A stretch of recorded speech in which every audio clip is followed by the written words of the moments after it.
영상을 제작하는 오늘만 하더라도 보시다시피 워케이션과 관련한 각종 언론 보도가 쏟아지고 있습니다.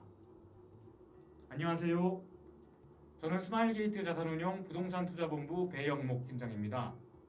저희 부동산투자본부는 주로 스마트 물류센터, 데이터 센터 등 수익성이 좋은 이른바 디지털 부동산 개발 위주로 투자를 하고 있습니다.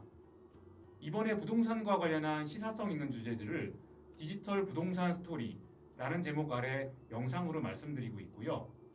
오늘은 워케이션과 부동산 개발에 대해 말씀드리겠습니다.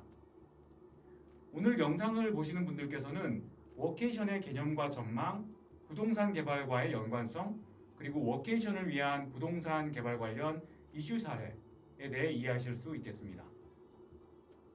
워케이션은 워크와 베이케이션의 합성어이고요. 여행지에서 업무를 보고 휴식을 즐기는 새로운 근무 형태를 말합니다. 워케이션은 최근 코로나19로 인해 근로의 유연성과 재택근무가 촉진되어 각광을 받고 있습니다. 그리고 워크라이프 밸런스, 소위 워라밸을 추구하는 선호와 기업의 인재 확보 경쟁이 결합되고요. 또 정보통신산업 및 관광산업 등의 지원이 뒷받침되면서 워케이션이 많이 활성화되는 모습입니다. 또 많은 연구 자료들은 워케이션이 단순한 트렌드가 아니라 뉴노멀, 즉 미래에 일하는 방식으로 정착될 것이라는 전망을 내놓고 있습니다. 워케이션은 여행지에서의 근무라는 의미를 포함하고 있다는 점에서 생활 공간과 밀접한 관련이 있는데요. 여행지에서 근무할 수 있는 환경을 만든다는 점에서 부동산 개발 사업의 대상이 됩니다. 여기서 워케이션 관련 참여자를 간단히 살펴보면 먼저 여행지에서 업무를 하는 근로자가 있겠고요. 또 그 근로자가 근무하는 기업체, 다음으로 숙박시설 등을 제공하는 관광 사업자가 있고요. 또 좋은 자연 환경을 제공하고 지역을 활성화하고자 하는 지자체가 있습니다. 그리고 워케이션 관련 부동산을 개발해서 공급하는 부동산 개발 사업자가 있습니다. 그리고 개발 사업을 하려면 자금이 필요하겠죠. 그래서 개발 사업에 투자하는 투자자도 있습니다. 그중 부동산 개발 사업자는 공간 수요자와 투자자의 니즈를 파악해서 개발 계획을 수립하고 자금을 조달하고 또 시공 및 운영 등을 통해서 부동산을 제공하는 핵심적인 역할을 합니다. 그래서 그 과정에서 발생하는 다양한 문제들에 대해서 사고하는 능력과 또 문제 해결 능력이 무엇보다 중요하겠습니다. 그리고 그런 문제 해결의 출발점은 근로자가 속한 기업의 지원 없이는 사실상 워케이션이 어렵다는 점에서 그 공간 수요자인 기업체 위주의 사고가 되어야 할 것으로 생각합니다. 이미 업계나 또는 지역 활성화 차원에서 많은 자료들이 나와 있습니다만 저는 개발과 관련해서 기업체의 중요성을 강조하고 싶습니다. 먼저 부동산 입지는 크게 유명 관광지 또는 시골 등의 한적한 곳이 대표적인데요. 먼저 관광지의 경우에는 유동인구가 너무 많으면 업무 환경 조성에는 방해가 될 수 있기 때문에 신중하게 선택해야 될 것 같습니다. 그리고 지자체가 지원을 하는 지역의 경우에는 토지 비용이나 건축 인허가의 면에서 장점이 있기 때문에 지자체와 미리 협의해 볼 필요가 있습니다. 또 하나, 인터넷 등의 원활한 정보 인프라가 지원되어야 되기 때문에 워케이션을 위해서는 인터넷 연결성, 그리고 데이터 센터 근접성 등도 최근에 강조가 되고 있습니다. 입지적인 면에서 도로, 철도 등으로 대도시와의 지리적인 접근성까지 좋으면 금상첨화이겠죠.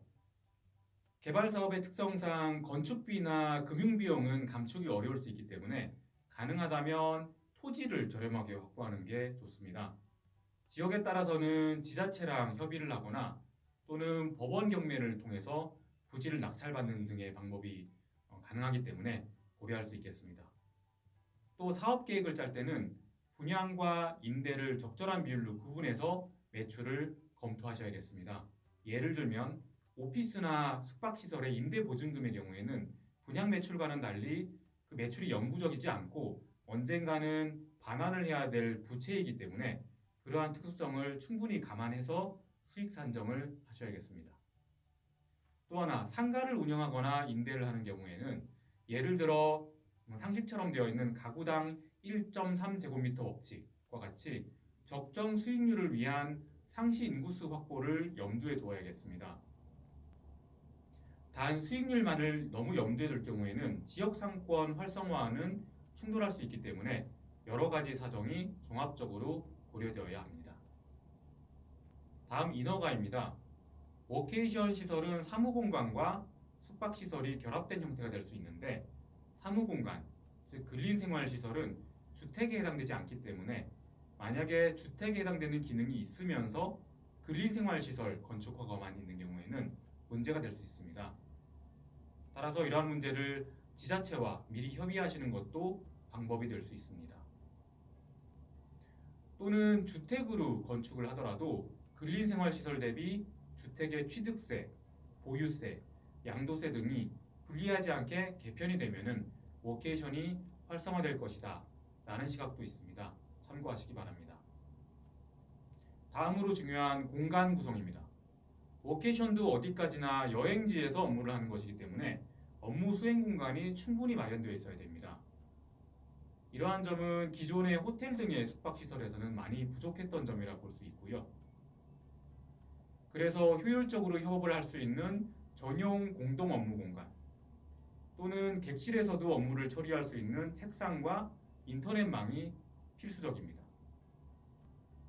워케이션을 투자 상품 면에서 보면 애초에 출발점이 수익성을 최우선하는 것은 아니었기 때문에 결국 워케이션을 지원하는 기업체를 앵커 투자자로 유치할 필요가 있겠습니다.